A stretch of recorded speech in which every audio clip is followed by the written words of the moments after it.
Okay, normally I'm a fan of Asian horror and Asian thrillers, so I decided to watch Coldfish. This is a movie that tried to blend some dark humor, so you have a little bit of dark comedy feel to it, as well as a thriller aspect with a decent amount of gore thrown into it.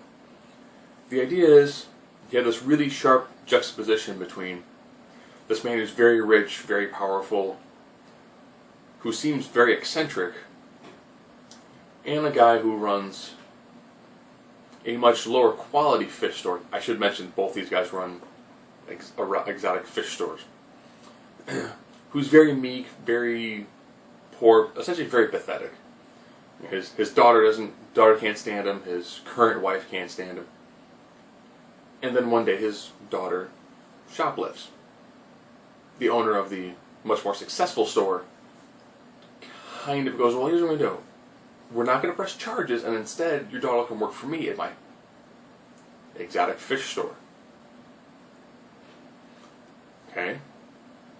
Guy just seems really crazy and kooky. And then you find out he's also a sociopath. So he actually kills people and then uses the other guy as essentially an accomplice.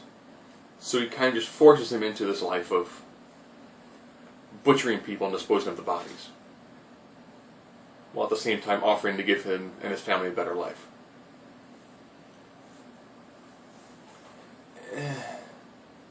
The idea of somebody who is very desperate and essentially a very pathetic sort of character, essentially being overtaken by a man who has an outward appearance of being very altruistic and very gregarious, instead is actually a sociopath who beats women and kills people.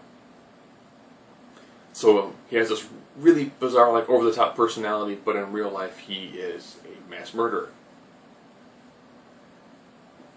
Of course, this is based upon a true story that dealt with dog breeders. This movie did feel like it needed to be shortened down. It's a little over it's about 2.5 hours, and there are moments where it just really seems to drag on. I don't know how many times you can watch somebody essentially kill somebody, take their body back to the place where they do the dismember